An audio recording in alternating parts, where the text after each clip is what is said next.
안녕하세요, 건설기술자 여러분. 여러분의 똑똑한 파트너 설담연구소입니다.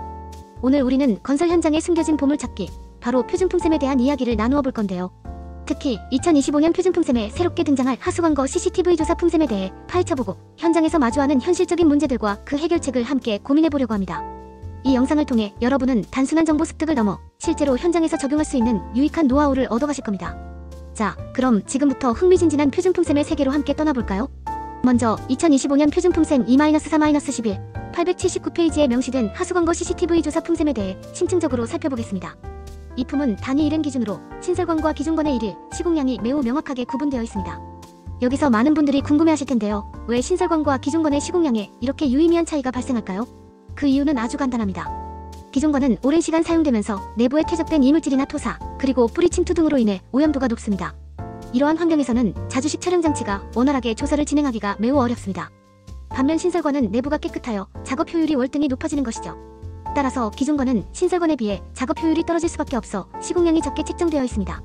이 품은 주로 1000 미만 하수관거 CCTV 조사에 적용되는 기준이며 핵심적으로 데이터 수집만을 위한 단가라는 점을 명확히 기억하셔야 합니다. 즉, 조사 결과에 대한 상세한 보고서, 작성 비용은 별도로 계상해야 한다는 뜻입니다. 표준품셈의 해설에 따르면 3번 문항에서 관로 내외부의 지정물로 인해 CCTV 촬영이 지연되거나 불가능한 경우 시공량을 감하여 적용할 수 있다고 명시되어 있습니다. 하지만 현장에서 수많은 변수에 직면하는 우리 건설기술자 입장에서는 이 문구가 다소 모호하고 무책임하게 느껴질 수 있습니다. 시공량을 감하는 명확하고 구체적인 조건이나 기준이 제시되지 않아 막상 현장에서는 어떤 상황에서 얼마만큼 시공량을 조정해야 하는지 판단하기 어려운 현실적인 문제가 발생하곤 합니다. 이처럼 현장의 복잡성을 충분히 반영하지 못하는 품셈은 실무자에게 혼란을 줄 수 있습니다. 이 품셈의 가장 큰 문제점은 바로 핵심 장비품이 누락되어 있다는 것입니다. 하수관거 CCTV 조사에 필수적인 적재 차량 운반용 승합차와 고가의 자주식 촬영 장치인 CCTV 기계의 가격이나 손료가 표준품셈에 전혀 명시되어 있지 않습니다.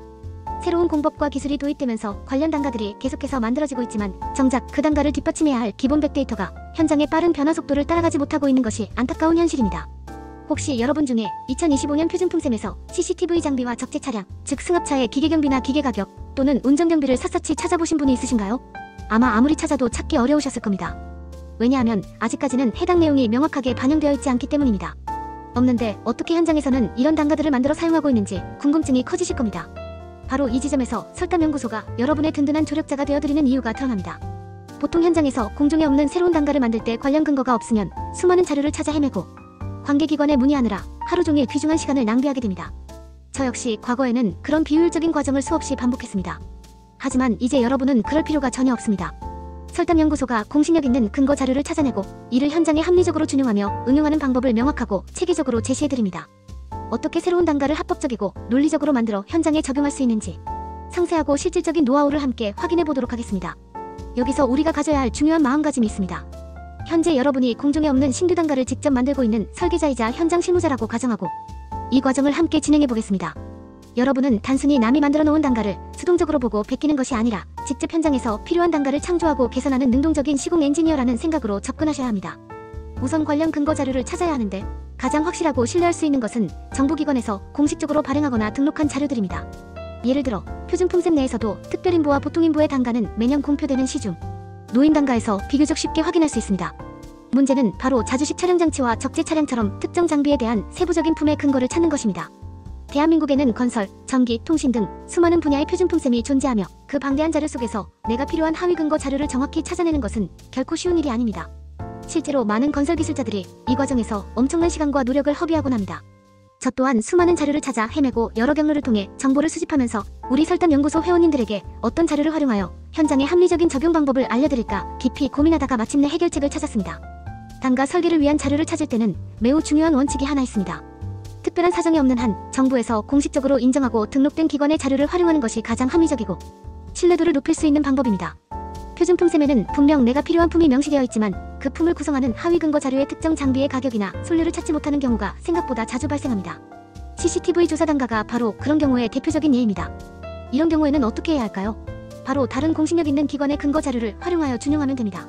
많은 분들이 이렇게 다른 기관의 자료를 제시하는 것에 대해 법적인 문제가 없는지 또는 발주처에서 인정해줄 것인지 걱정하시는데요. 전혀 문제가 없습니다.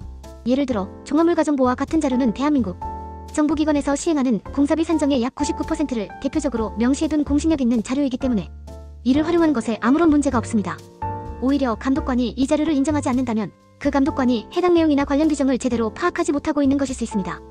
우리는 충분한 근거를 바탕으로 합리적인 설명을 할 수 있어야 합니다. 만약 이를 인정하지 않는다면 오히려 그들이 왜 인정하지 않는지 그 이유를 명확히 제시해야 할 책임이 있습니다.